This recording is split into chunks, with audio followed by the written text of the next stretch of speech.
200 বছর পরে রোহিঙ্গারাই দাবি করবে তারা আদিবাসী। উগ্র জনগোষ্ঠীর জন্য ক্ষতিগ্রস্ত হবে দেশবাসী।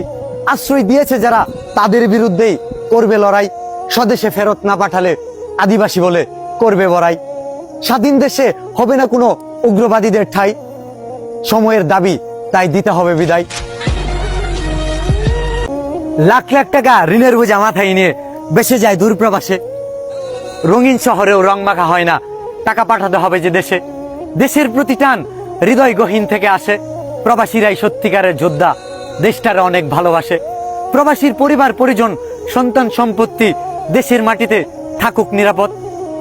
পরকীয়ার কঠিন শাস্তি হোক, হোক নৈতিকতার শপথ। কালো বিড়াল সচরাচর কেউ পুষে না, কালো নারী সফল হলেও অবহেলার স্মৃতি মুছে না। কালো মেঘ দেখে কেউ হয় না মুগ্ধ, আবার কালো মেঘের গর্জনেই অনেকেই হয় উদ্বিগ্ন। কালো কাকের কাকা আওয়াজ শুনে অনেকে হয় বিরক্ত। বুদ্ধিমান পাখির মধ্যেও কাকের অবস্থান কিন্তু শক্ত।